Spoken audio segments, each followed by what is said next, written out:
Have you seen the movie? No, I've not. I'm sorry, you've not seen the movie? Not just yet. And you're too busy to see it, probably?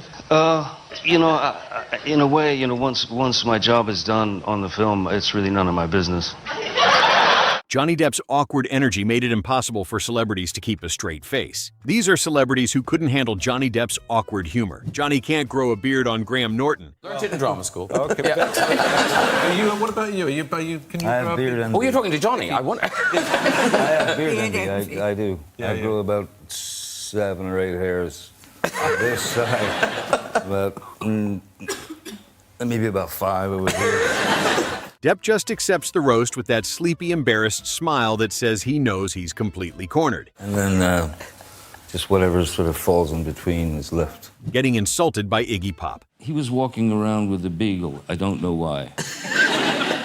After the show, you know, lights are on. He doesn't know why either. So I thought, I'll get him. And I just started screaming, Iggy Flop! Piggy Slop! Depp delivers the Iggy Pop insult story with the perfect mix of admiration and embarrassment, as the insult sounds funnier coming from someone he actually looks up to. And a few other God knows what, you know, I'm not sure what more rhymes with that. So he walked over to me with this beagle on a leash, and he got like that close to my face. And I'm looking at Iggy Pop's blue eyes, and it takes so much time, and he just says, you little turd. Playing Donald Trump in 4 days. Adam McKay, who I admire greatly and who's one of the funniest humans alive, we had a meeting and we were sitting there talking, and he said, how would you like to do a feature film in 4 days? And I went, I like that idea. And then he said, how would you like to play Donald Trump? And I loved that idea.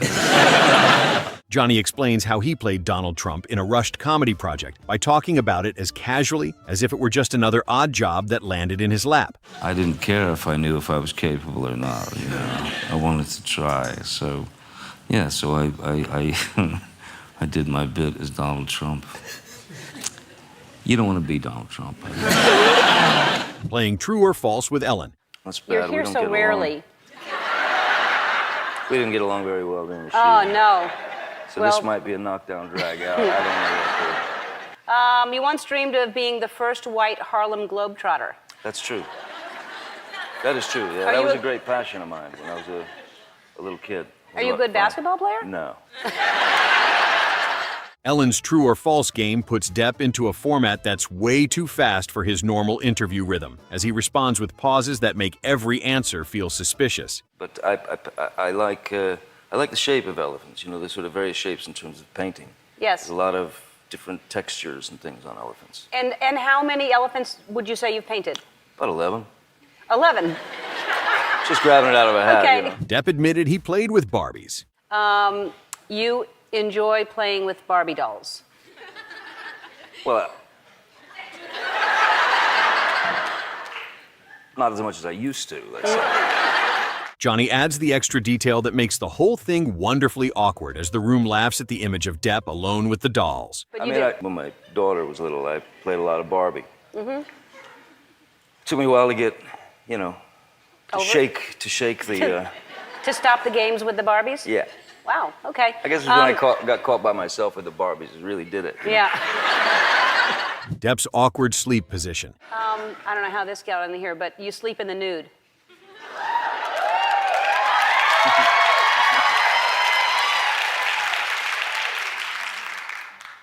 Well, technically I've slept in alleys. I've slept in... Ellen asks about sleeping with nothing on, and Depp drifts from bedroom habits directly into a line about technically sleeping in alleys, as one turn makes the whole room react since nobody expects the answer to go somewhere that strange. I wouldn't, so not always in the nude, but Not always. It does occur now and again. Sure. It's comfortable. The 1999 Paparazzi story on Letterman. Very special sort of night, and as we were leaving the restaurant, there was a gaggle of paparazzi outside, and I approached them, you know, in as gentlemanly a fashion as I could, and I said, listen, I don't want to be novelty boy tonight. I'd rather, you know, sort of skip all that. So let's just say we'll take this photograph some other day. Depp's 1999 Letterman appearance has him answering questions about paparazzi like he's still genuinely trying to understand why people are following him around. Well, see, now that seems fair enough. To me, it seems like they would have to respect you on a gentlemanly basis. I had hopes that they would, Yeah. but in fact they didn't. They were pretty aggressive, and I was speaking to them through an opening in a doorway about like this, and just to my right, there happened to be a large chunk of wood. Depp's most nervous Letterman energy. This is something from the film Transcendence. What is the clip here, Johnny? I have no idea. Oh, for God's sake. This is beautiful. This looks like an old-fashioned, I don't know, sloop. Is it a sloop or something? Is it a yacht? Well, I don't know what that is. I really don't know. It's just a boat, Yeah. as far as I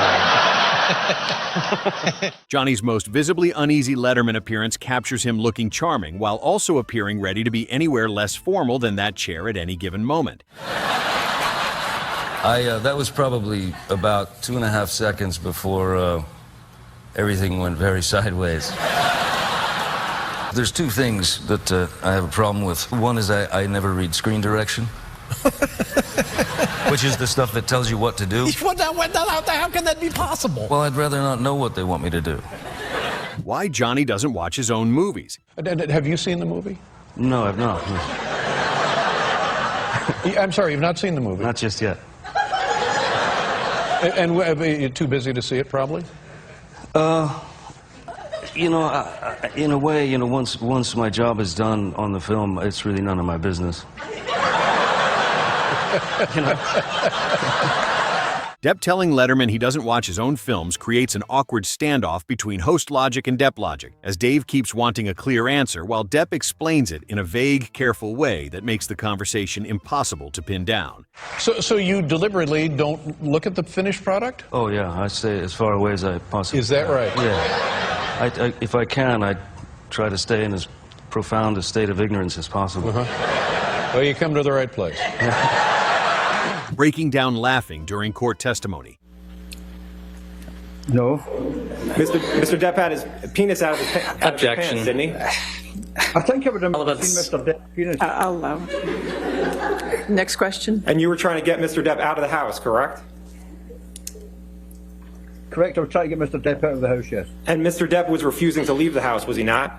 He tries to keep it together, but once the specific wording of the question lands, the laugh starts taking over the situation entirely. The room has that strange tension, where everyone understands they're supposed to stay composed, and the expectation of composure is the specific thing that makes the laugh impossible to stop. Yes, Johnny's gave me gifts, I've given Johnny gifts. And he's given you gifts over $8,500, correct? $8,500. Yeah. He gave me a lot more than that. Okay. And you're loyal to Mr. Depp, right? The Viper Room interview with Jonathan Ross.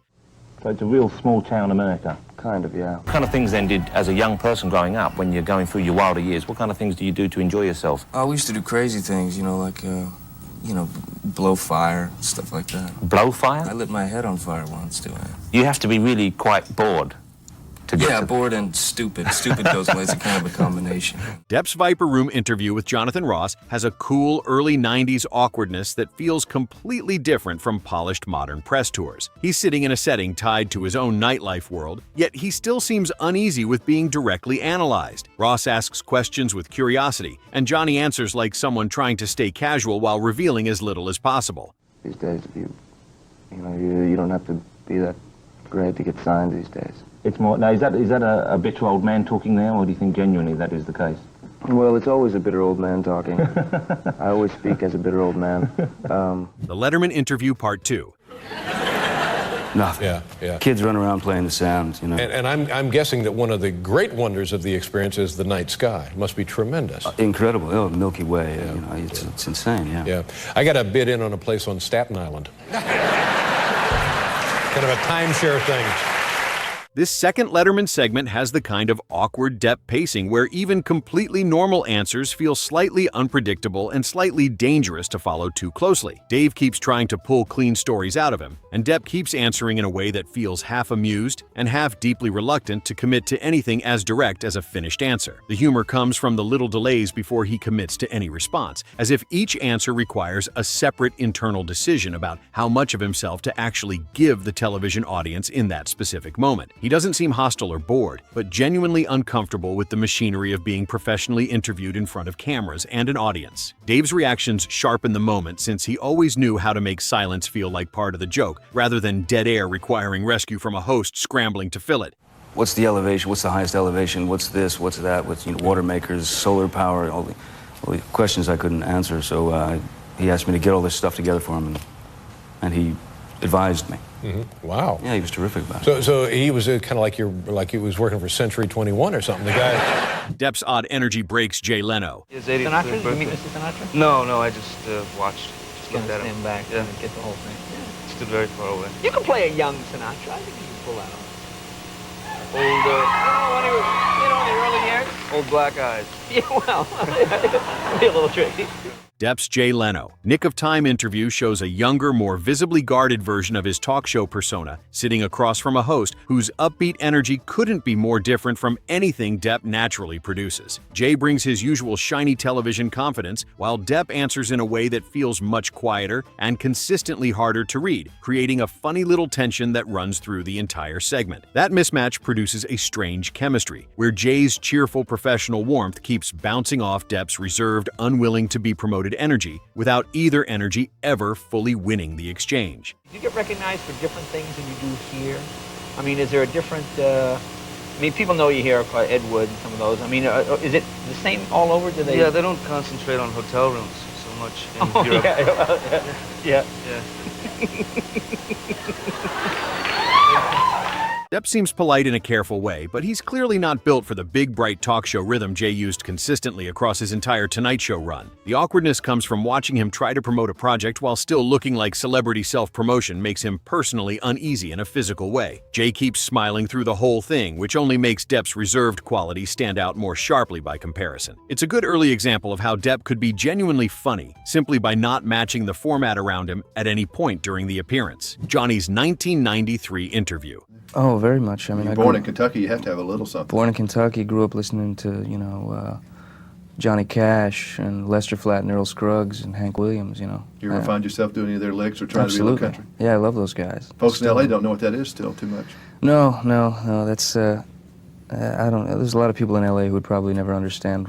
Depp's 1993 interview shows him before the later late-night persona became familiar or expected, as he's already charismatic but doesn't move through the conversation like someone who knows how or why to sell himself to a television audience. The awkward comedy sits in how carefully he handles every answer, as if each normal question needs to pass through some kind of internal filter before a response is cleared for public use. He smiles at odd moments, pauses in odd places, and makes the interviewer work consistently harder than feels standard for a celebrity appearance promoting something specific. That reserved quality gives the clip a funny tension that comes entirely from personality, rather than anything prepared or consciously performed for the camera. Stories, that I connected to and work with filmmakers that I've wanted to work with. I mean, I'm incredibly lucky in that sense. So when people see you on the street, what is the one thing, though, that young people or whoever come up to you to say if they have something they really like of you? What do they hit you about? What's the first thing? The public image is clearly forming in real time, but he still seems genuinely unsure what to do with all the attention being directed at him from every angle. His discomfort with the promotional machinery isn't played for laughs, but produces them anyway through the simple gap between what an interview guest is supposed to provide and what Depp actually delivers. The 1993 appearance closes this list perfectly, since it shows the awkward humor wasn't a later development that arrived with fame and accumulated eccentricity, but was already completely present in the earliest interviews as a fundamental condition of who he was, before anyone knew what to do with him. Every host, every format, and every carefully prepared question set simply collided with the same underlying reality, which is that Johnny Depp found the entire business of being publicly interviewed genuinely and apparently incurably strange. Johnny Depp created some of the most unforgettable and genuinely funny interview moments in television history, simply by being exactly himself in rooms that had no idea what to do with him. Without his unique, awkward charm, these talk show appearances would have been ordinary celebrity promotion stops instead of the classic moments fans still share decades later. Out of every single one you just watched, which of these Johnny Depp funny, awkward moments is your favorite? Let us know in the comments, and don't forget to subscribe to the channel.